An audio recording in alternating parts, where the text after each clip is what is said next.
وقل رب زدني علما. نستغفر ونعوذ بالله من شرور أنفسنا ومن سيئات أعمالنا. من يهده الله فلا مضل له ومن يضلل فلا هادي له، وأشهد أن لا إله إلا الله وحده لا شريك له، وأشهد أن نبينا محمدا عبده ورسوله. Allez. Avant de commencer le nouveau cours, Inch'Allah, je voulais juste pas rectifier, mais essayer d'être un peu plus clair par rapport à ce que je dis la semaine dernière sur un sujet précis. Je vais poser un petit peu les pinceaux.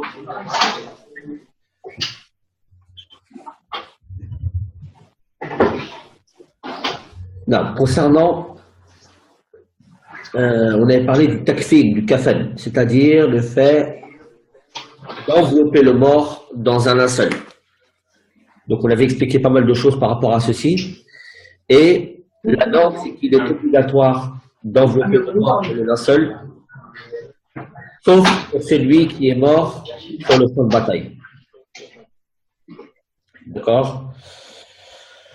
Ceci ne veut pas dire que c'est interdit de lui de l'enrouler ou de l'envelopper dans le linceul. Seulement, la norme pour celui qui est mort sur le champ de bataille en tant que martyr, c'est qu'il soit enterré avec ses vêtements.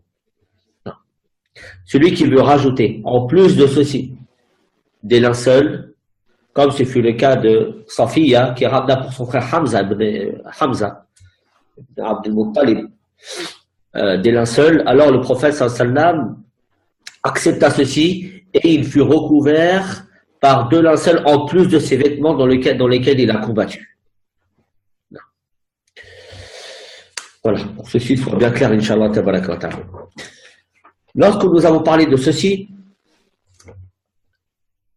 l'auteur du livre dit وَصِفَةُ الصَّلَاةِ عَلَيْهِ أَنْ يُكَبِّرَ فَيَقْرَأَ الْفَاتِحَةَ ثُمَّ يُكَبِّرَ فَيُصَلِّيَ عَلَى النَّبِيِّ صلى الله عليه وسلم ثم يكبر فيدعو للميت فيقول اللهم اغفر لحينا وميتنا وشاهدنا وغائبنا وذكرنا وأنثانا وصغيرنا وكبيرنا اللهم من أحييته منا فأحيه على الإسلام ومن توفيته فتوفه على الإيمان اللهم لا تحرمنا أجره ولا تفتنا بعده واغفر لنا وله. L'auteur du livre dit ici, concernant maintenant la modalité de la prière mortuaire. Nous avions expliqué dans le cours dernier, barakallahu fikum, que la chose la plus importante concernant le chapitre des funérailles, c'est la prière sur le mort. Car en vérité, c'est pour cette raison, c'est pour cette prière que toutes les choses autour ont été légiférées, comme le fait de l'enterrer, comme le fait de le laver, comme le fait de l'embaumer, comme le fait de l'enrouler dans le linceul, comme le fait d'assister, de le faire mourir dans les meilleures conditions. Tout ceci, en fait, a pour but ou renvoie à la base, à la prière qui est la base des funérailles, la prière sur le mort. Il dit ici, concernant la modalité de cette prière et sa manière de la faire, premièrement, an yukabbira fayaqra al-Fatiha. Donc la personne qui est amenée à prier sur ce mort, ou alors l'imam, il va devoir prononcer le takbir. Le takbir, comme si on rentrait dans la prière, d'une prière normale. Puis il lit le Fatiha. Cette prière de janaza est appelée chez les savants prière. C'est important de comprendre ceci, car les piliers de cette prière seront les mêmes que ceux qu'on trouve dans la prière habituelle. Autrement dit, takbiratul ihram, ici aussi est un pilier. De même, al-Fatiha, c'est un pilier ici à l'al-qawl sahih, selon l'avis le plus authentique. Donc, on commence par dire Allahu Akbar, puis on lit le Fatiha. Ici, Cheikh Saadi a dit puis il prononce le takbir et il prie sur le prophète sallallahu alayhi wa sallam. Or, avant ceci, il est légiféré de lire plusieurs sourates, une sourate ou plusieurs, après ce takbir de sacralisation. Comme ceci a été rapporté dans de nombreux hadiths et nombreux faits des compagnons du prophète sallallahu alayhi wa sallam radiallahu anhu. Lorsqu'il a fait ceci, il prononce le deuxième takbir, tout en restant debout. Entre parenthèses, cette prière ne comporte ni prosternation ni inclinaison. Et elle est relativement courte, donc elle n'est pas susceptible d'être pénible pour le prieur. Donc il va rester debout du takbir jusqu'au taslim. Là, il prononce le deuxième takbir, et là il fait les prières sur le prophète sallallahu alayhi wa sallam d'une manière ou d'une autre. Il peut dire par exemple Allahumma salli ala Muhammad wa ala ali Muhammad, as-salawatul ibrahimiyya que vous connaissez. Ou alors il peut dire tout simplement Allahumma salli ala Muhammad. Ou alors il peut dire sallallahu alayhi wa sallam. Bref, toutes ces formulations qui renvoient aux prières sur le prophète sallallahu alayhi wa sallam. Tout ceci est légiféré. Walhamdulillah. Dès lors qu'il a fait ceci, il prononce un troisième takbir. Et là, il va faire ce pourquoi la prière a été légiférée. C'est-à-dire les invocations pour le mort. Yad'u lil mayyit. Et c'est pour ceci qu'ici, Cheikh Abdurrahman ibn Sa'di rapporte cette dua qui a été légiférée. Il y en a beaucoup d'autres. Donc il est bien au moins d'en apprendre une et à défaut de ne pas en connaître au moins une, alors on fait des du'as de son bon vouloir. Tout ceci au bénéfice du mort. Alors ici, ce qui a été rapporté ici, c'est le hadith suivant. Allahumma irfir lihayyina wa mayyitina. Oh Allah, pardonne à nos vivants et à nos morts. Wa shahidina wa ghaibina. À ceux qui sont présents et ceux qui sont absents. Wa dhakarina wa unthana. Aux hommes et aux femmes. Wa saghirina wa kabirina. À nos jeunes et à nos plus âgés.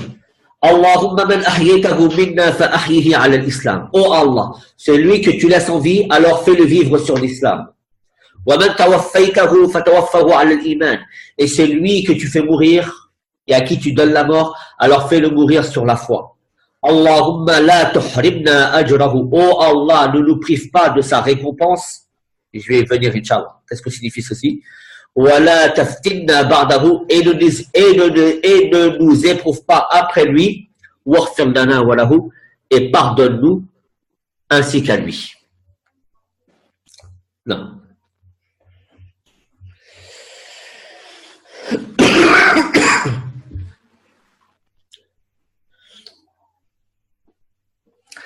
Qu'est-ce que signifie ici? Donc cette dora elle est relativement claire de sens, mais qu'est-ce que signifie ici? Wala tuhrimna ajrahu.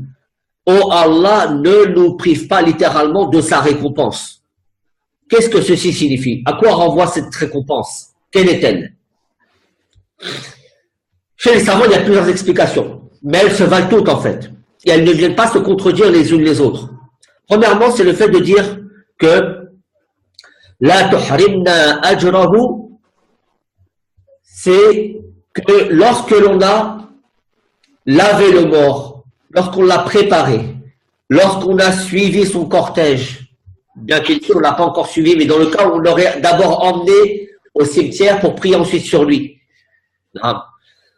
Tout ceci occasionne des récompenses que la personne va récolter. Ces récompenses, en fait, elles ont pour pour source, en fait, ce mort-là. C'est par ce mort qu'Allah nous récompense, en faisant tous ces actes-là légiférés. Donc, la tuhrimna ajrahu, ne nous prive pas de la récompense du fait de l'avoir lavé, le fait d'avoir invoqué pour lui, le fait d'avoir suivi son cortège, le fait de l'avoir enterré, etc., etc. Non? La tuhrimna ajrahu, ça veut dire aussi ne nous prive pas de sa récompense dans le sens si cette personne-là a laissé derrière lui une sadaqa jariya. Il a laissé derrière lui quelque chose, une aumône qui va être amenée à courir, non, et à fructifier. Comme par exemple quelqu'un qui laisserait une science derrière lui, ou un livre, ou une école, non, ou un mashroua, un projet dans l'intérêt commun des musulmans. Alors là, tuhrimna ajrahu, c'est-à-dire, oh Allah ne nous prive pas du bien qu'il a laissé derrière lui. Vous avez compris les frères?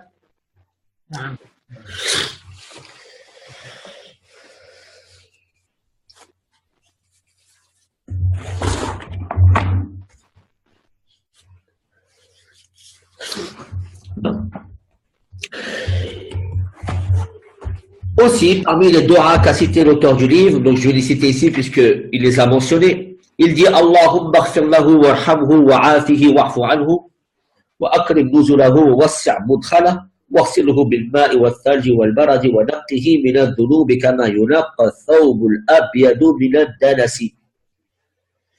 Il dit, ô Allah, pardonne-le et fais-lui miséricorde. Préserve-le et outrepasse sur ses péchés. Et honore sa destination. Et agrandit l'endroit où il est. C'est-à-dire, wassi'hu, agrandit l'endroit où il est. C'est-à-dire qu'on parle de la tombe ici. Et lave-le avec l'eau, la neige et la grêle et purifie-le des péchés comme on purifie un vêtement blanc des saletés. Littéralement, c'est comme ça, Inch'Allah. وإن كان صغيرا قال بعد الدعاء العام اللهم اجعله فرطا لوالديه وذخرا وشفيعا مجابا اللهم ثقل به موازينهما وأعظم به أجورهما واجعله في كفالة إبراهيم وقه برحمتك عذاب الجحيم. Si c'est un jeune qui est mort, alors après avoir fait ces doigts de sens général, on va faire une doua qui est beaucoup plus restrictive et qui concerne cette jeune personne. On va dire, oh Allah, fais qu'il soit faratan. Qu'est-ce que le farat? Le farat, en fait, c'est comme si on demandait à Allah qu'il fasse de ce jeune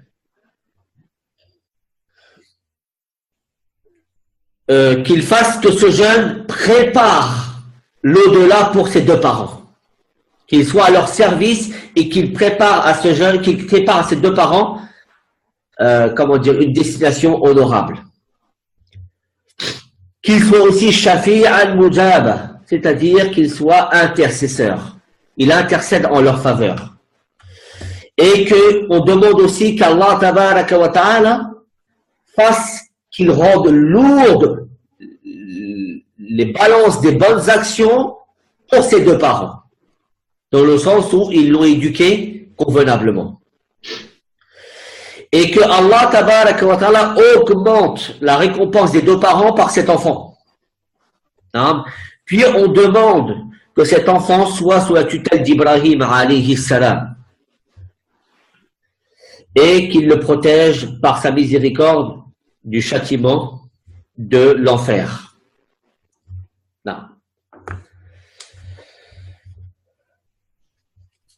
Dès qu'on a dit ces doigts, si on n'est pas capable de les dire ou on ne les connaît pas par cœur, alors on peut faire des doigts d'ordre général de notre propre chef, en implorant le pardon d'Allah pour ce mort, sa miséricorde. On demande à Allah qu'il protège ce mort des châtiments de la tombe, très important, car il y est directement concerné dans les instants qui vont suivre, etc., etc.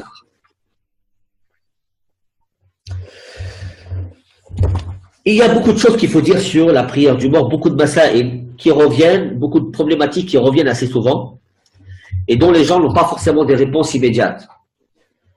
Donc je vais essayer de citer, Inch'Allah, les choses qui reviennent assez souvent et afin qu'Inch'Allah, tout ceci soit un peu plus clair dans vos esprits. Premièrement, cette prière, comme on l'a dit, c'est une obligation, fardu kifaya, qui incombe à une partie des musulmans. Si une partie des musulmans accomplit cette prière sur ce mort, les autres en sont dispensés. Par contre, si personne ne l'a fait, tout le monde commet un péché. Jusqu'à ce qu'elle soit faite. Donc, fardu kifaya. Le prophète sallallahu alayhi wa sallam, c'était interdit de prier sur un homme qui avait des dettes, rappelez-vous. C'est le hadith de Salamat ibn al-Aqwa. Jusqu'à ce que Abu Qatada est venu voir le prophète et il lui a dit, Ya Rasulullah, Salli alayhi wa ali yadin. Prie sur lui et moi je prends en charge de sa dette. Et le prophète a prié sur lui. Or, il a été prouvé dans d'autres hadiths que le prophète s'est interdit de prier sur un homme qui avait caché, qui avait volé une partie du butin de guerre et qui l'avait caché. Personne n'avait su ça, sauf le prophète, sallallahu alayhi wa sallam, de par la révélation. Jibril en avait informé. Alors, au moment de sa mort, le prophète, au courant de cette chose, il ne l'avait pas divulgué. Au moment de la mort de cet homme, le prophète a dit « Sallu ala sahibikum » priez sur votre compagnon. Les gens se sont offusqués. Ils ont dit « Comment ya Rasulallah, il est mort en martyr ?» Il a dit « Cet homme-là, auparavant, il a volé un lacet qui appartenait au butin de guerre. » Donc, il convient au chef des musulmans, ici en la personne du prophète sallam, mais au chef des musulmans ou aux savants, de ne pas prier sur toute personne pervers, qui vole, qui trahit, qui trompe les musulmans, ou alors tout innovateur. On laisse cette obligation au commun des musulmans. Pour quelle raison?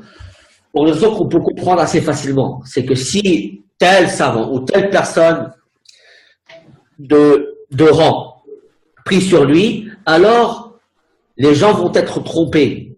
Ils pourraient croire que cette personne qui est morte et sur laquelle a prié telle personne a une place honorable et que ses péchés au final et ce qui était commis de lui comme méfait est relativement dérisoire. Donc ils vont relativiser les choses. Par contre, si le contraire, la personne, le savant, s'abstient de prier sur lui, alors les gens instinctivement comprendront que cette personne-là ne mérite pas que ce savant prie sur lui à cause des méfaits qu'il commettait. À la bab de tasjir, comme on dit, c'est à titre de réprimande. Mais pour que les gens, Inch'Allah, ne soient pas amenés à faire ce qu'ils faisaient auparavant. Quel est le bienfait de la prière sur le mort? Le prophète a dit, sallallahu alayhi wa sallam, man shahida as-salata hatta yusalla alayha fa'alayhi qirat wa man shahidaha hatta tudfanu fa'alayhi qiratan. Faqila ya Rasulullah ma al-qiratani? قال مثل الجبلين العظيمين. Rapporté par l'imam Muslim sur le numéro 945. Écoutez ce qu'a dit le prophète sallallahu alayhi wa sallam. Celui qui assiste à la prière sur le mort jusqu'à ce qu'elle soit finie. Autrement dit, celui qui prie sur un mort, qu'il soit imam ou ma'moum, alors celui-là aura la récompense d'un qirat. Un qirat. Et celui qui prie et qui suit la janaza jusqu'à ce que le mort soit enterré, il aura 2 qirats. 2 qirats. Alors les compagnons ont dit, Ya Rasulallah, qu'est-ce que signifie 2 qirats? Le prophète a dit, 2 qirats sont comparables à 2 montagnes énormes, entre parenthèses, de bonnes actions. 2 montagnes énormes de bonnes actions. La hadith rapporté par l'imam Muslim, après Abi Huraira.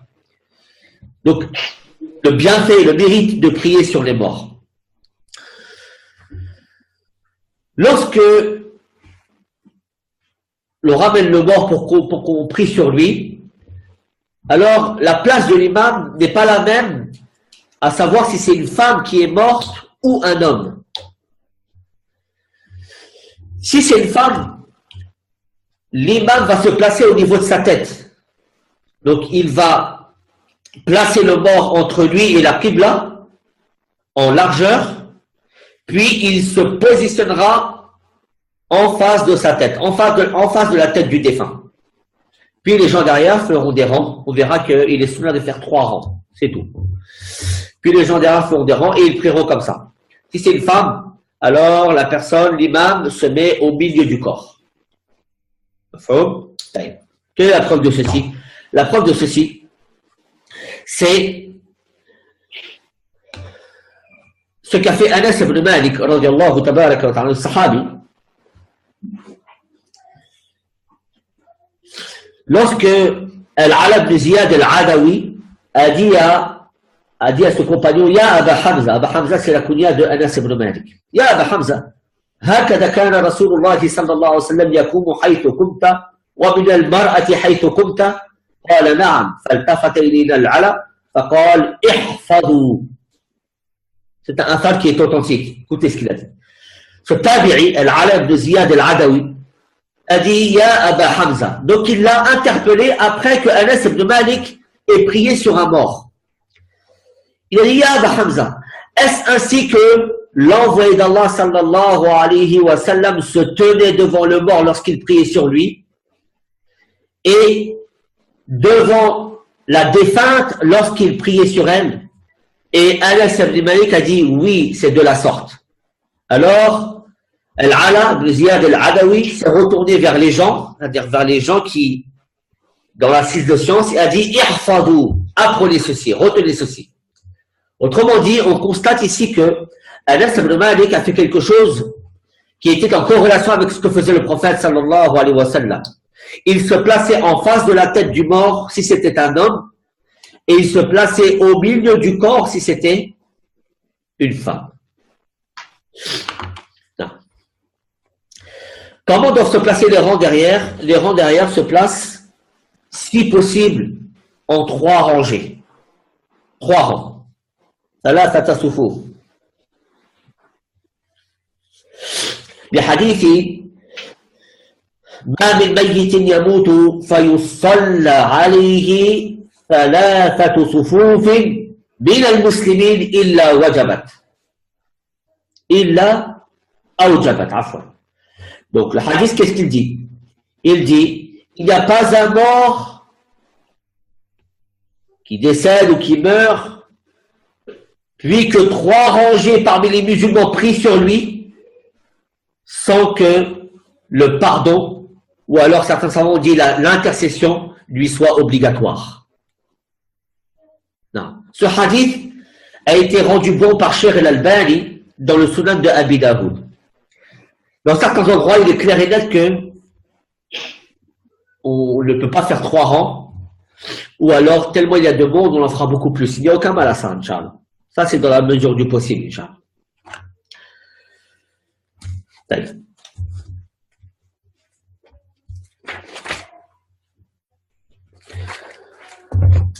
Qu'en est-il de celui qui arrive en retard?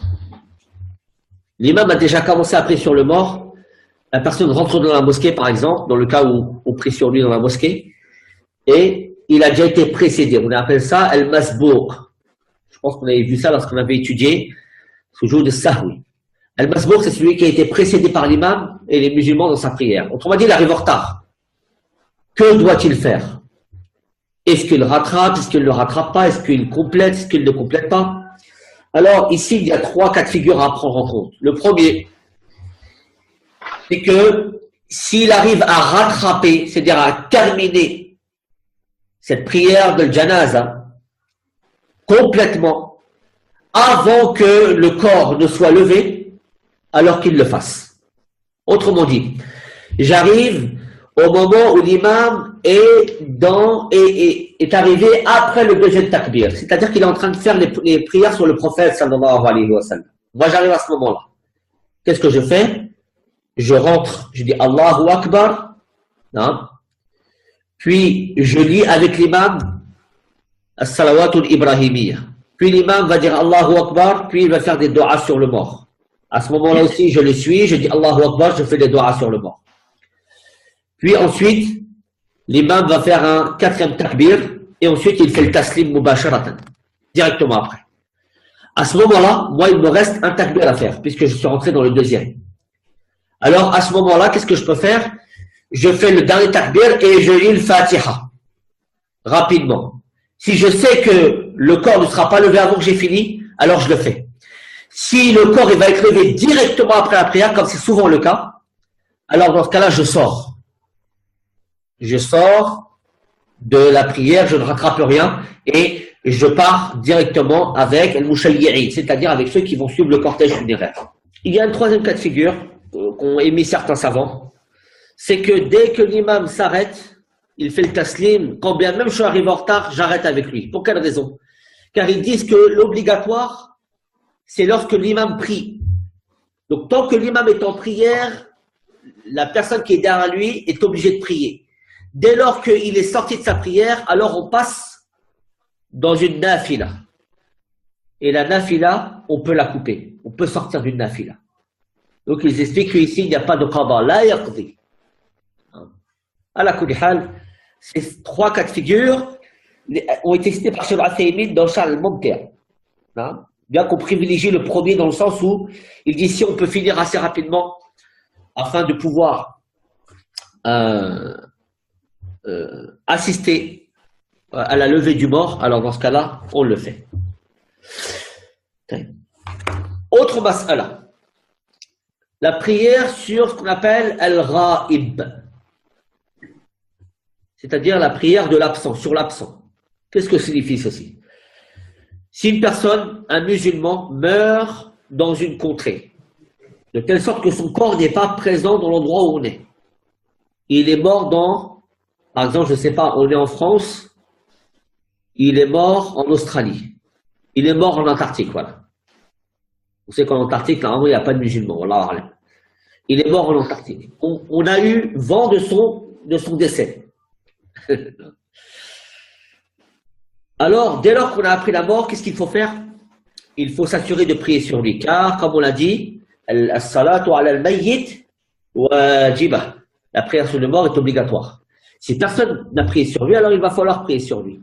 Comment? Est-ce qu'on va aller en Antarctique? Est-ce qu'on va dépêcher une délégation qui vont se déplacer là-bas et prier sur lui? Non.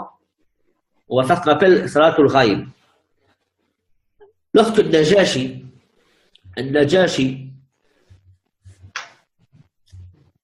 qui était le Négus, le roi des Éthiopiens, ou le chef ou le roi des Éthiopiens, est mort, le prophète sallallahu alayhi wa sallam a su qu'il avait embrassé l'islam avant de mourir. Et il a reçu l'information de sa mort par Jibril alayhi salam. Et il en a informé ses compagnons. Et il a dit, votre frère vient de mourir. Mata akhoukum. Et il parla du Négus, al-Najashi.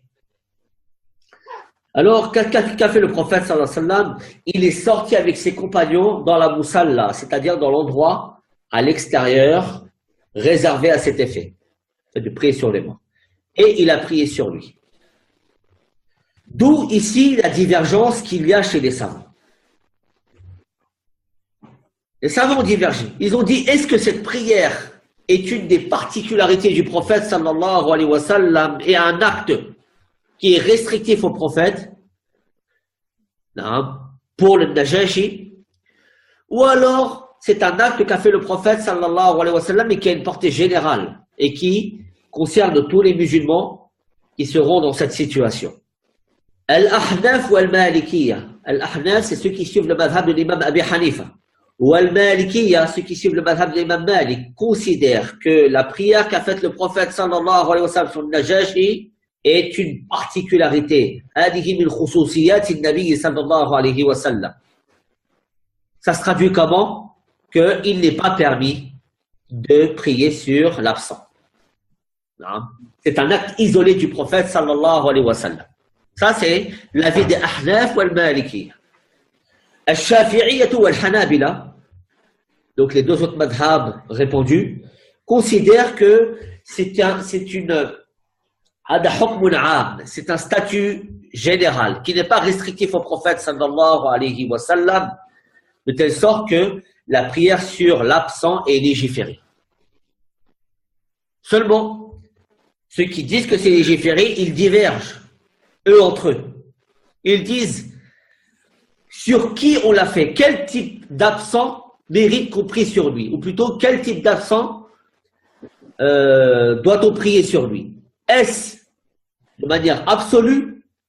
Est-ce celui qui a une autorité ou un mérite comme un savant, comme un chef d'État, comme un mujahid, ou alors est-ce celui dont on est sûr que personne n'a prié sur lui? Voilà sur quoi tient la divergence.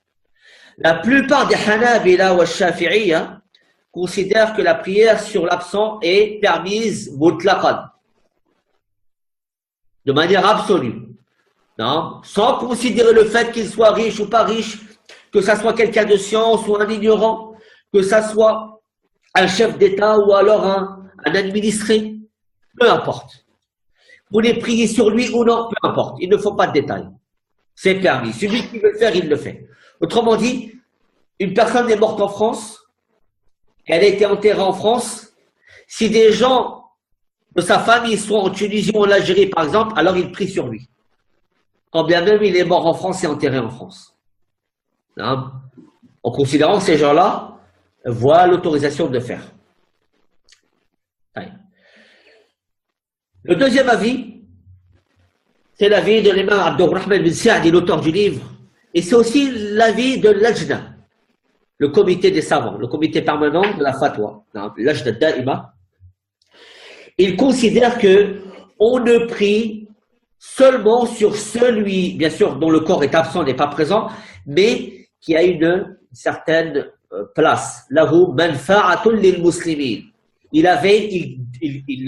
occasionnait profit pour les musulmans, soit par ses biens, soit par sa science, soit par son autorité. Vous avez compris? Ça, c'est l'avis de Abdurrahman bin Sa'di et l'Ajna Da'ima. Il y a l'avis de Cheikh al-Islam ibn Taymiyyah, et c'est ce qu'a aussi considéré comme juste Cheikh al-Uthaymin, tabaraka wa ta'ala. Ils disent que on ne prie sur l'absent que lorsqu'on est sûr que personne n'a pris, hein, quel que soit son statut social. Vous avez compris? إذا تأكدنا أنه لا يصلى عليه مطلقا وجسده غير حاضر فيجب أن نصلي عليه. Il est obligatoire de prier sur lui dans cet état. Ça, c'est l'avis de Cheikh al-Islam et l'avis de Cheikh al-Uthaymin. Bien sûr, à plus forte raison, c'est une personne, son corps est absent. On est sûr que personne n'a prié sur lui. En plus de ça, c'est quelqu'un parmi les gens de science. Alors, à plus forte raison, on prie sur lui. Ala kulli hal, la prière du mort est légiférée, quand bien même la prière du mort est légiférée, et ce n'est pas un acte isolé du prophète sallallahu alayhi wa sallam qui le concernerait lui particulièrement. Non. Il y a autre chose à faire, autre chose à comprendre ici dans cette raï, pour que la personne prie sur celui qui est absent, il faut que lorsque la personne était morte, il faut que lorsque la personne qui est morte, hein, au moment où elle est morte, il faut que celui qui va prier sur lui était min ahli salah. Qu'est-ce que ceci signifie? Imaginons que une personne est morte il y a 30 ans. Personne n'a prié sur lui. Au bout de 30 ans, on apprend sa mort. N'est-ce pas? Ça peut arriver. Ça arrive fréquemment même. On apprend sa mort. Dans ce cas-là, il va falloir prier sur lui. Qui peut prier sur lui? Est-ce que tout le monde peut prier sur lui? Non. Il faut que ceux qui ont droit de prier sur lui, ce sont ceux qui, il y a 30 ans, étaient des gens assujettis à la salah, dont la prière leur était obligatoire. Une personne qui a 20 ans, peut-il prier sur une personne qui est morte il y a 30 ans? Non, non. Car il y a 30 ans, il n'existait pas, lui. Il n'a que 20 ans. Donc celui-là, il ne prie pas sur ce mort. Le cas contraire, une personne est morte il y a 10 ans. Et cette personne-là qui va prier sur lui a 30 ans. Est-ce qu'elle peut prier sur lui? Non. Il prie sur lui parce qu'il y a 10 ans, il avait 20 ans. À 20 ans, il lui est obligatoire de prier. Vous avez compris? وهذا القيد مهم ذكره الشيخ عثيمين وغيره في هذه المسألة. الشيخ عثيمين l'a cité et d'autres savants aussi dans ce mas'ala. C'est important de comprendre ça car la prière sur le mort, quand il est devant nous, ce n'est pas tout le monde qui prie sur lui. Les enfants, ils ne prient pas sur le mort. Hein? Celui qui est majdoun aussi, il ne prie pas sur le mort, car la prière n'est pas obligatoire.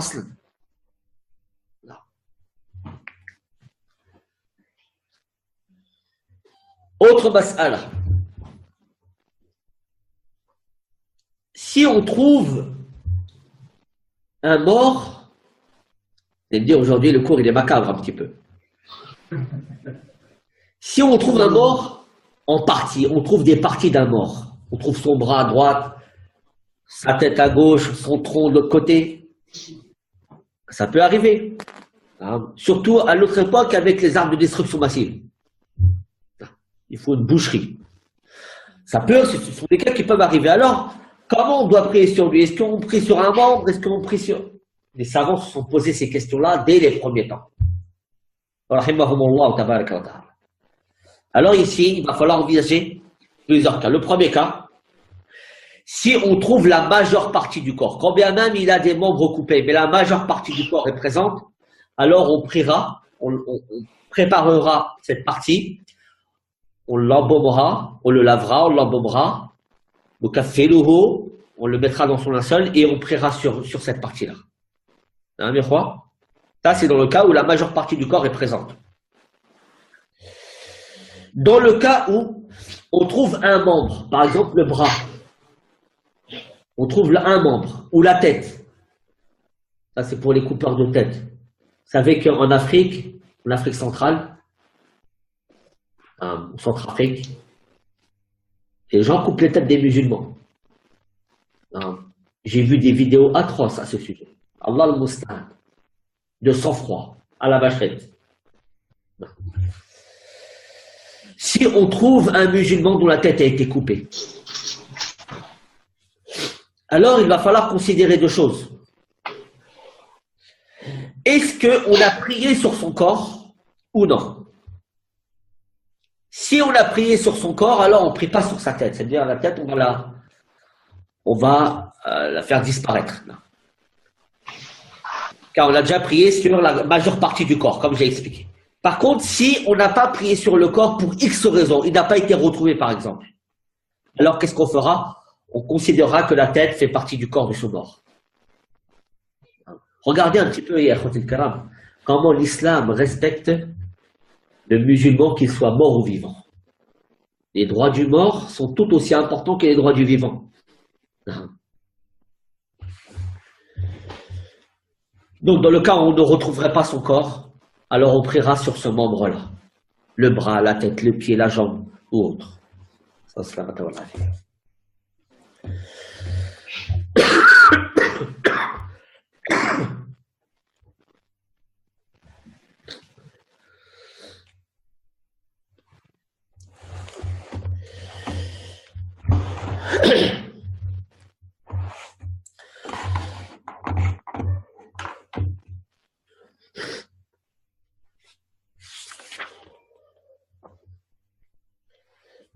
Autre mas'ala. Peut-on prier la prière mortuaire sur la tombe? Je m'explique. Une personne a été enterrée. Là. A-t-on le droit de prier sur elle alors qu'elle est enterrée? Oui. Rappelez-vous de cette femme, cette femme qui nettoyait la mosquée du prophète sallallahu alayhi wa sallam. Elle est morte et le prophète ne s'est pas averti de sa mort. Alors, qu'ont fait les Sahaba? Ils ont dit on ne va pas déranger le prophète sallallahu alayhi wa sallam pour une femme qui nettoyait la mosquée du prophète. Un prophète est occupé. Donc, qu'est-ce qu'ils ont fait? Ils ont procédé à son lavage, à son linceul, à son embaumement, à prière sur elle, son enterrement, etc. Ils ont tout fait dans les normes. Seulement le prophète, sallallahu alayhi wa sallam, ne fut au courant de rien du tout. Après quelques jours, le prophète qui avait l'habitude de la voir, a dit, où est cette femme? Ils ont dit, elle est morte, ya Rasulallah. Il a dit, pourquoi vous ne m'avez pas averti? Le prophète sallallahu alayhi wa sallam est parti devant sa tombe de nuit et a prié sur elle. Sallallahu alayhi wa sallam.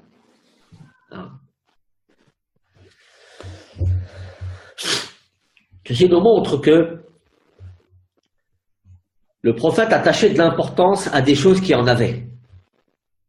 Pensez pas qu'une femme qui nettoie la mosquée, c'est quelque chose de subalterne, c'est quelque chose qui n'a pas d'importance. Bien au contraire. Bien au contraire. Et le prophète a voulu enseigner et montrer à ses compagnons que cette femme mérite tous les honneurs Non. Et tout le respect du fait qu'elle nettoyait la mosquée du prophète sallallahu alayhi wa sallam. Donc il s'est levé lui-même et il est parti prier sur elle. Alors que il aurait pu faire simplement des doigts pour elle, puisque les gens avaient déjà prié sur elle. Il aurait pu s'en tenir qu'aux doigts, qu'aux invocations. Mais le prophète s'est levé, a fait l'effort d'aller devant cette tombe et de prier. Donc ceci montre la valeur de cette femme, bien sûr. C'était une femme noire. Je dis pas ça pour dire que les noirs sont une sous-classe, mais pour montrer un petit peu que chez les Arabes d'avant, les noirs étaient à un degré inférieur. Ils n'étaient pas comme les Arabes. Ça, c'est resté longtemps, pas chez les Sahaba, mais dans la société arabe d'une manière générale. Malgré ceci, le prophète sallallahu alayhi wa sallam lui a donné cette importance.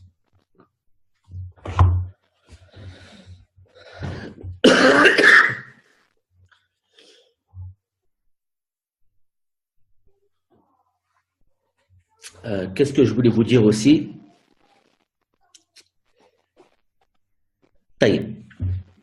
Ceci étant dit, l'auteur du livre dit قال النبي صلى الله عليه وسلم ما من رجل يموت فيقوم على جنازته 40 رجلا لا يشركون بالله شيئا إلا شفعهم الله فيه. L'auteur, Abdurrahman ibn Sa'd, tabaraka wa ta'ala, ici nous ramène ce hadith-là pour nous montrer le faste, ou le fadl, les mérites de celui qui suit un cortège funéraire. Il dit, il n'y a pas un homme qui meurt et dont 40 personnes, 40 hommes qui n'associent rien à leur Seigneur participent sans qu'Allah tabaraka wa ta'ala les fera intercesseurs pour lui le jour du jugement. Ces 40 personnes intercéderont en faveur de ce mort le jour du jugement. C'est un hadith rapporté par l'imam Muslim. Voilà. Qui n'aimerait pas être ce mort dans cette situation, qui bénéficiera de 40 intercesseurs parmi les musulmans yawm al-qiyamah. Yawma la yanfa'u malun wala banun illa man atallaha biqalbin salim. Ce jour où nul bien ni enfant ne seront d'aucune utilité, sauf celui qui viendra avec un cœur saint. Oubliez ce jour-là les dollars, les euros, l'or, l'argent, tout ceci ne servira à rien. Il n'y aura que vos actes et votre foi. Donc, toute chose qui viendra te sauver du châtiment de l'enfer sera la bienvenue ce jour-là. Parmi ces choses-là, les intercessions.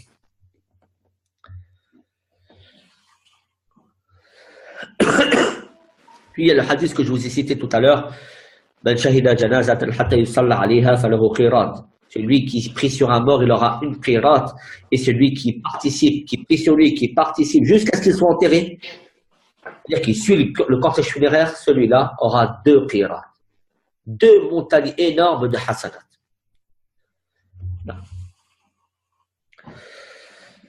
L'imam Sa'di dit ensuite ونهى النبي صلى الله عليه وسلم أن يجصص القبر وأن يقعد عليه وأن يبنى عليه.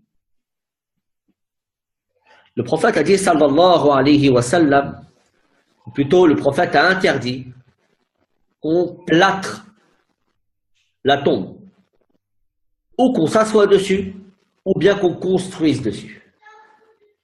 Toutes ces choses-là, c'est ce qu'on appelle dans le jargon des savants al-dhara'i' ila shirk billah. Ce sont des moyens, des voies ouvertes au shirk.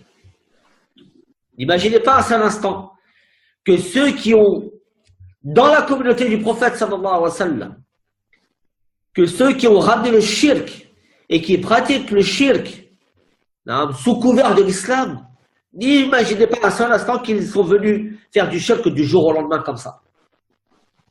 Ils se sont réveillés un matin en disant je vais faire du shirk.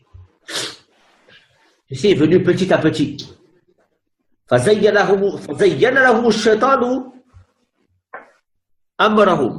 Allah est venu enjoliver leurs actes.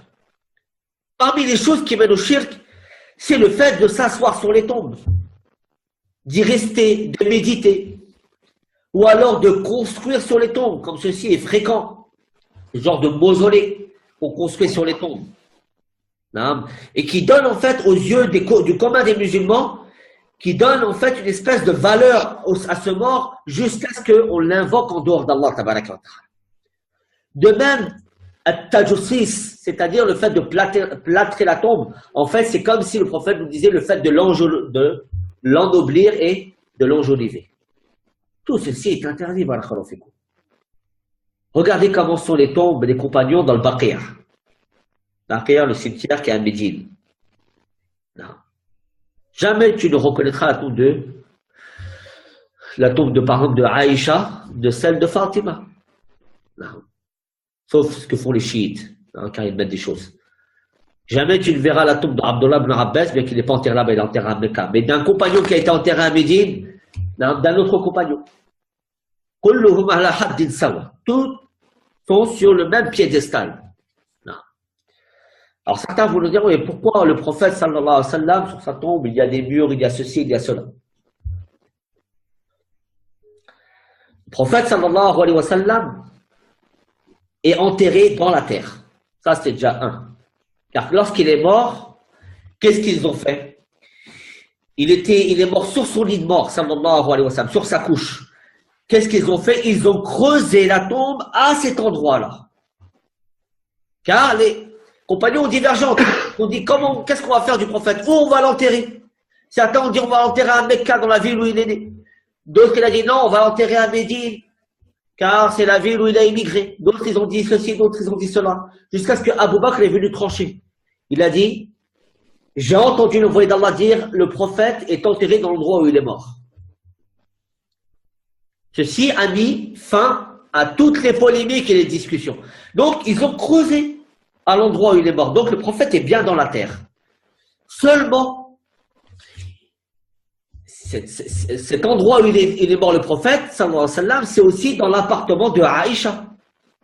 Et les appartements du prophète à l'époque étaient mitoyens de la mosquée. On avait la mosquée du prophète, et collé à la mosquée, on avait les appartements du prophète, sallallahu alayhi wa sallam, dont celui de Aïcha, dans lequel le prophète est mort. Donc ici, le fait que le prophète, sallallahu alayhi wa sallam, soit dans la mosquée, ici, en fait, il n'est pas dans la mosquée aslan. Seulement, la mosquée a dû être agrandie par la suite. Donc, par la force des choses, il s'est retrouvé dans la mosquée. Mais ceci n'est pas, ce n'a pas été prémédité. Non? On n'a pas construit la mosquée puis mis la tombe du prophète dedans, sallallahu alayhi wa sallam. Mais plutôt, la tombe du prophète était en dehors de la mosquée, puis on l'a construit autour par nécessité. À l'époque des Bani Umayya. Ça, c'est déjà un. Donc, deux. Donc, la tombe du prophète n'est pas dans la mosquée, elle est dans son appartement. 3, le fait qu'il y a un mur autour, barakallahu fikum, c'est pour préserver l'intégrité du prophète, sallallahu alayhi wa sallam, son corps. Vous n'êtes pas sans savoir que si on laissait la tombe du prophète comme ça, à découvert comme n'importe quel autre sahabi, par exemple, alors viendraient tous ces koubouliyin, tous ces adorateurs de tombes faire des choses bizarres. Jusqu'à déterrer même le prophète, sallallahu alayhi wa sallam. Et si Abu Bakr et Omar n'étaient pas ainsi, protégés par les murs, alors que feraient les chiites?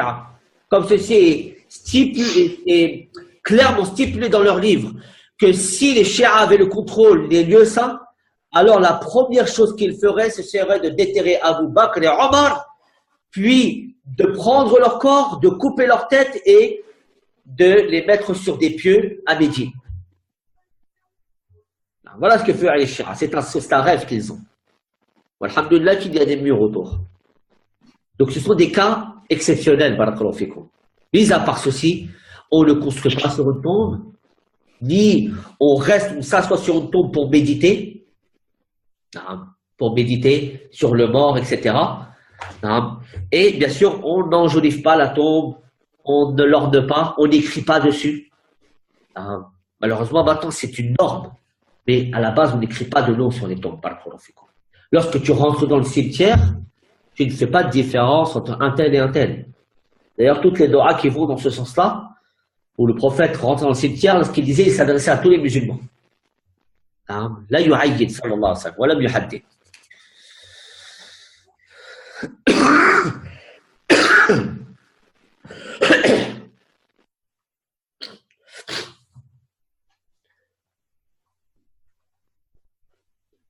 Donc toutes ces choses-là, là, qu'a cité ici le prophète, sallam, ou qu'a interdit le prophète, ce sont des choses qui amènent au shirk, car ce sont des choses qui amènent à la vénération des morts.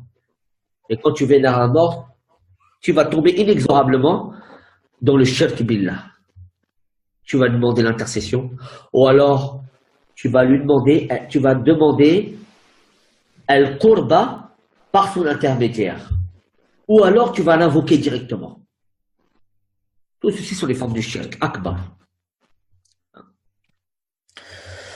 Puis l'auteur du livre dit وكان إذا فرغ من دفن الميت وقف عليه وقال استغفروا لأخيكم سلوا له التثبيت فإنه الآن يسأل.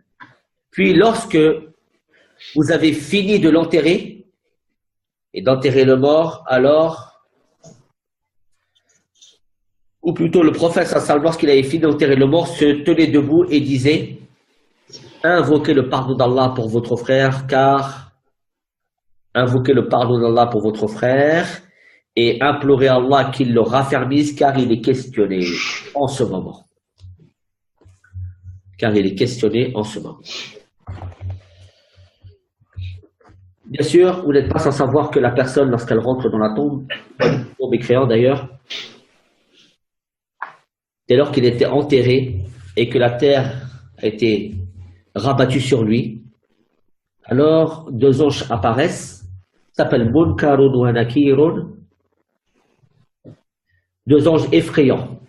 Et ces deux anges-là vont lui poser des questions à titre de test pour tester sa foi. À ce moment-là, cette personne-là a besoin du raffermissement d'Allah tabaraka wa ta'ala. Tout seul, il ne pourra rien faire. Tout seul, il ne pourra rien faire. Allah dit tabaraka wa ta'ala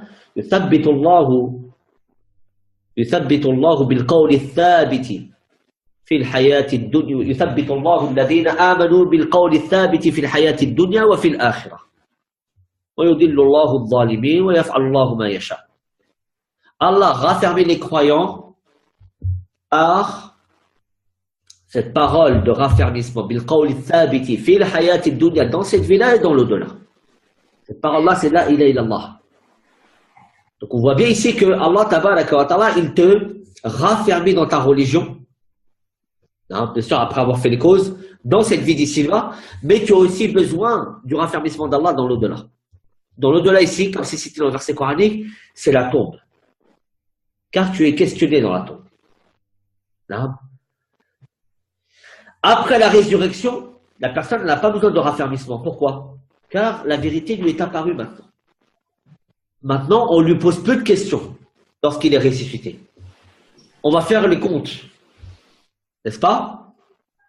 Donc, il n'a pas besoin de raffermissement ici. Alors, quand est-ce que survient ce raffermissement d'Allah? Quand est-ce qu'il en a besoin? Lorsqu'il est dans la tombe. Lorsque les deux anges vont venir lui demander qui est ton Seigneur, quelle est ta religion, quel est l'homme qui vous a été suscité. S'il ne répond pas correctement, c'est qu'Allah, tabaraka wa ta'ala, l'a abandonné à ce moment-là. Khadalahu. Et s'il répond correctement, c'est qu'Allah tabaraka wa ta'ala l'a soutenu et l'a raffermi dans ses réponses. Voilà pourquoi le prophète disait Salu lahu tathbit fa innahu yus'alu al-an. Implorez le raffermissement d'Allah pour cet homme car il est questionné actuellement. Allah tabaraka wa ta'ala yuthabbitana fi dunya wal akhirah bil qawl al-thabit.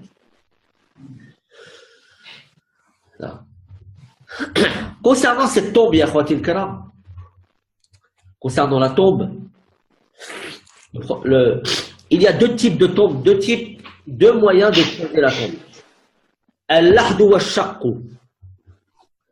Al-lahdu, c'est le fait de creuser la tombe droit et ensuite de creuser une niche sur le côté et d'y placer le mort.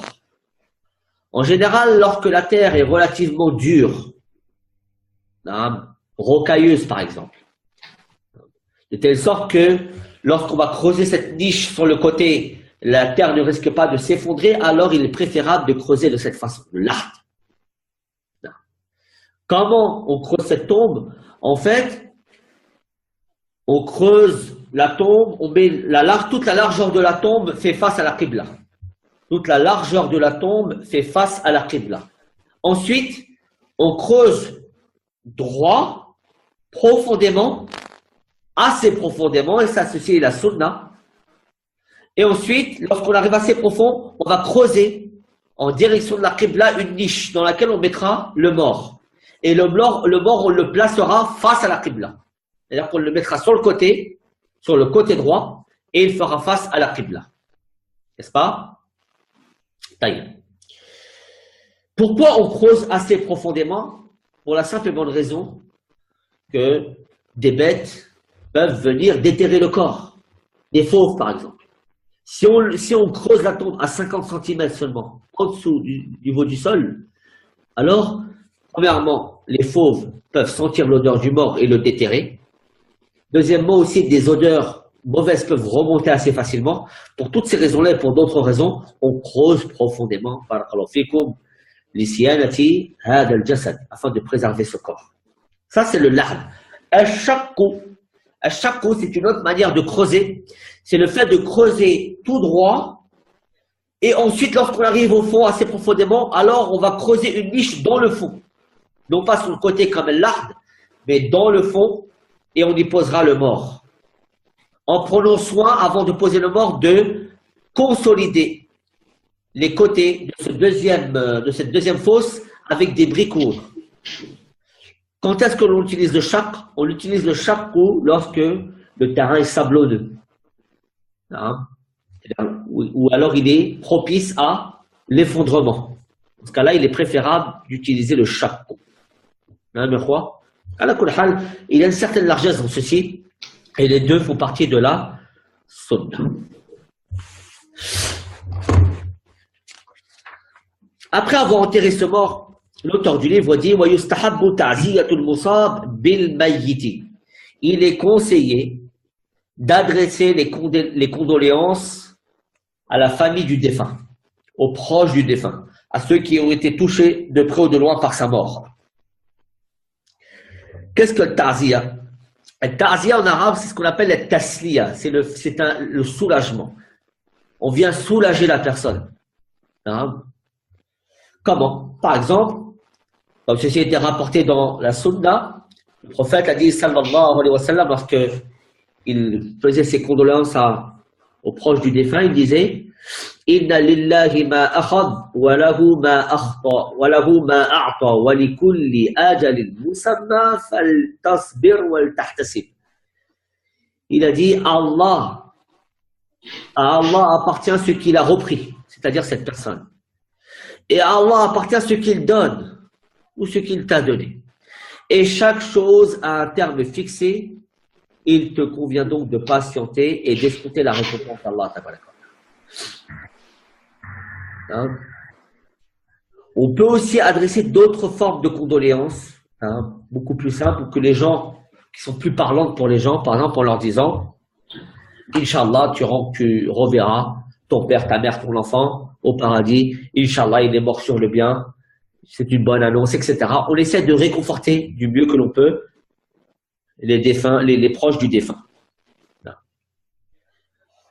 Cheikh Al-Albani a authentifié un hadith que je vais vous citer ici. Ma min mu'min yu'azzi akhahu bi musibatin illa kasahu Allah subhanahu wa ta'ala min hulal al-karamati yawm al-qiyamah.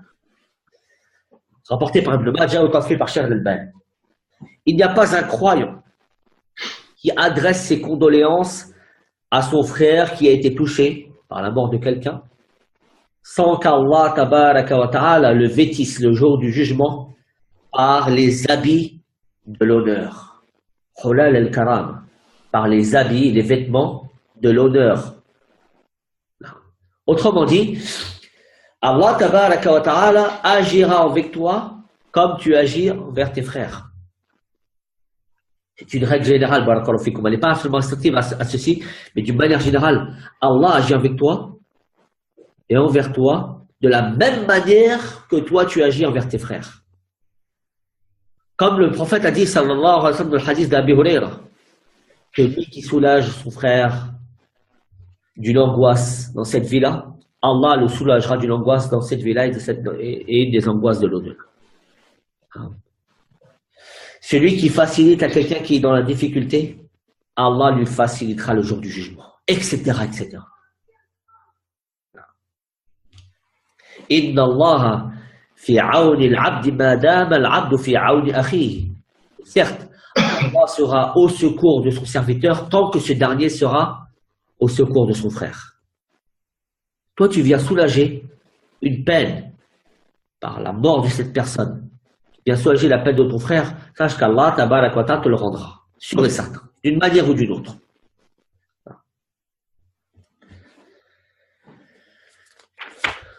Tout ceci, bien sûr, vient consolider les liens de fraternité dans l'islam. Hein, consolider les liens qu'il y a entre les gens et par là même annihiler les différends, les querelles et autres.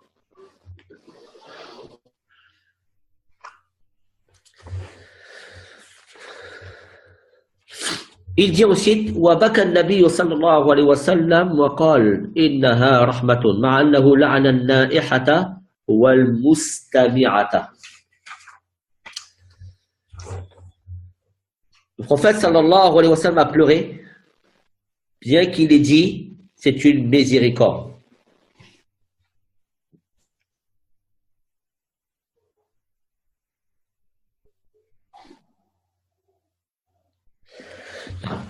Ce hadith-là nous montre quoi, barakallahu fikum? Nous montre qu'il est permis de pleurer, mais de manière modérée. Jazakumullahu khayr jaza. De manière modérée. Le prophète sallallahu alayhi wa sallam a interdit ce qu'on appelle al-niyaha, c'est-à-dire le fait de pleurer à outrance, de crier lorsqu'un mort, lorsque la mort survient, comme le font surtout les femmes, surtout les femmes. Donc il y a ce qu'on appelle al-niyaha, c'est les cris. Le prophète a dit sallallahu alayhi wa sallam La'natullahi ala al-haliqati al-shaqqati ala al-haliqati al-shaqqati al-saliqa. Al-haliqati al-shaqqati wal-saliqa. Al-haliqati, c'est celle qui se rase la tête à cause d'un mort. C'est interdit. Elle mérite la malédiction d'Allah. Al-shaqqati, c'est celle qui déchire ses vêtements pour la mort de quelqu'un. Elle déchire ses vêtements pour la mort de quelqu'un. Wa-saliqati, c'est celle qui crie pour la mort de quelqu'un, qui crie à outrance. Là.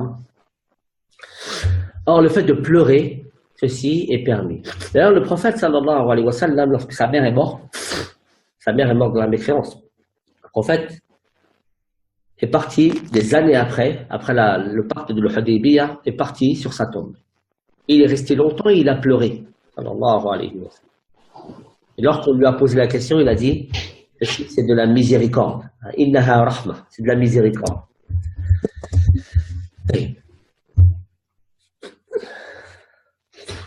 Aussi, le prophète a dit, sallallahu alayhi wa sallam, Zourul Qubur, innaha tudhakkirukum al-maut. Le prophète a dit, sallallahu alayhi wa sallam, visitez les tombes car elles vous rappellent la mort. Alors que le prophète, au début, avait interdit la visite des tombes. فَقَدْ كُنْتُ نَهَيْتُكُمْ عَنْ زِيَارَةِ الْقُبُورِ فَزُورُوهَا فَإِنَّهَا تُذَكِّرُكُمُ الْمَوْتِ. Hadith de Burayda. Je vous avais interdit la visite des tombes, maintenant visitez-les car elles vous rappellent la mort. Pourquoi le prophète sallallahu alayhi wa sallam avait interdit la visite des tombes dans les premiers temps? Pour pas qu'elle soit une voie ouverte vers le shirk. Car les sahaba venaient de sortir de l'époque du paganisme.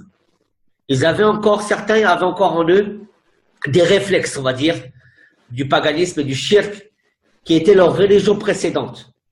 Le prophète a voulu fermer la porte à tout ceci et a interdit la visite des tombes. Si on serait à notre époque, à votre avis, que ferait le prophète sallallahu alayhi wa sallam? Il l'interdirait de nouveau à cause de l'ignorance qui est répandue chez les musulmans, qui font toutes sortes de choses blâmables auprès des tombes. Voilà, kulihal. Puis, lorsque les compagnons ont acquis cette connaissance, ce raffermissement dans leur islam, ils avaient bien compris cette notion de tawhid et de shirk, de telle sorte que le prophète sallallahu alayhi wa sallam était rassuré de leur religion. Alors il leur a dit, à ce moment-là, maintenant visitez-les car elles vous rappellent la mort. Donc, il a réouvert la porte car il y avait un intérêt derrière. Elle nous rappelle la mort, effectivement. وينبغي لمن زارها أن يقول السلام عليكم أهل دار قوم مؤمنين وإنا إن شاء الله بكم لاحقون اللهم لا تحرمنا أجرهم ولا تفتنا بعدهم واغفر لنا ولهم نسأل الله لنا ولكم العافية. Inch'Allah, celle-là, vous devez l'apprendre, au moins celle-là, apprenez-la, Inch'Allah, tabarakata. Elle se trouve dans la citadelle des musulmans et autres. Elle est relativement simple à apprendre, mais au moins, Inch'Allah, vous la connaissez dès lors que vous rentrez dans un cimetière. Inch'Allah, vous la dites. En fait, disait sallallahu alayhi wa sallam, lorsqu'il visitait les tombes, Assalamu alaykum ahla dari qawmin mu'minin. La paix sur vous et le salut sur vous, aux gens, ahla dari qawmin mu'minin, aux gens d'une terre peuplée de croyants. Et certes, Inch'Allah, nous allons vous rejoindre. Remarquez ici que le discours est adressé à l'ensemble des musulmans. Bikaf al-Khatab à la Sirat al-Jama. C'est un pronom personnel à la deuxième personne du pluriel. Donc le prophète s'adresse à tous les musulmans sans exception. Puis il dit Allahumma la tuhrimna ajrahum. Oh Allah, ne nous prive pas de leur récompense. J'ai expliqué ceci tout à l'heure. Wala taftinna ba'dahum, et ne nous éprouve pas après eux. Waghfir lana wa lahum, pardonne-nous et pardonne-leur. Nas'alullah lana wa lakumul afiya, qu'Allah nous préserve et les préserve. Wa ayu qurbatin fa'alaha wa ja'ala thawabaha li hayyin aw mayyitin muslim nafa'ahu dhalika. Ici, Chassadil dit quoi? Il dit chaque acte que fera la personne, ou alors qu'il offrira la récompense de cet acte à un mort ou à un vivant, alors ceci lui profitera. Effectivement, ceci est légiféré, barakallahu fikum. Quelqu'un qui n'a pas pu accomplir le hajj, par exemple, de son vivant, alors quelqu'un peut le faire à sa place après sa mort, n'est-ce pas? Yahujju alayhi. Celui qui a accompli le hajj pour son père, par exemple, qui est mort et qui n'a pas eu l'occasion de le faire, alors celui-là, la récompense de ce hajj viendra pour le mort, et lui, il aura tous les efforts, la récompense de tous les efforts qu'il a fait durant ce hajj. Il aura la récompense d'un sa'i, il aura la récompense d'un tawaf, il aura la récompense de l'égorgement, de l'acte en lui-même. Hein? Mais le hajj en lui-même, il sera inscrit comme pour le mort. C'est comme si il lève cette dette-là du dessus de sa tête. Non. Pareil, quelqu'un qui voudrait terminer les jeûnes du mois de Ramadan d'une personne qui est morte en plein mois de Ramadan. Alors dans ce cas-là, il jeûnera les restes des jours pour lui. Non. Tout ceci au bénéfice du mort. Ceci est corroboré par le Coran. Allah dit tabaraka wa ta'ala وَالَّذِينَ جَاءُوا مِن بَعْدِهِمْ يَقُولُونَ رَبَّنَا اغْفِرْ لَنَا وَلِإِخْوَانِنَا الَّذِينَ سَبَقُونَا بِالْإِيمَانِ. Et ceux qui sont venus après eux, dans le contexte des versets ici, ceux qui sont venus après le Muhajirin ou l'Ansar. Donc c'est-à-dire nous, tous les musulmans, à partir des tabi'in jusqu'à nous. Nous sommes concernés par ce verset coranique. Et tous ceux qui sont venus après eux, donc nous, disent ô Seigneur, pardonne-nous ainsi qu'à nos frères qui nous ont précédés dans la foi. Donc on va implorer Allah qu'il les pardonne. Autrement dit, le pardon d'Allah les couvrira, Inch'Allah, tabarak wa ta'ala. Ils profiteront de ce pardon quand bien même ils sont morts. Aussi on a le hadith إذا مات الإنسان انقطع عنه عمله إلا من ثلاثة إلا من صدقة جارية أو علم ينتفع به أو ولد صالح يدعو له. En fait, elle dit sallallahu alayhi wa sallam, lorsque la personne meurt, tous ses actes s'arrêtent sauf trois. Une aumône qui court, ou alors une science de laquelle on profite et on tire profit, ou alors un enfant pieux qu'il a laissé derrière lui et qui invoque en sa faveur. Et bien que, quand bien même cette personne elle est morte, il continue à recevoir des hasanat. Hein? Notamment à travers ces trois catégories de personnes. On va s'arrêter là, Inch'Allah, tabarak wa ta'ala.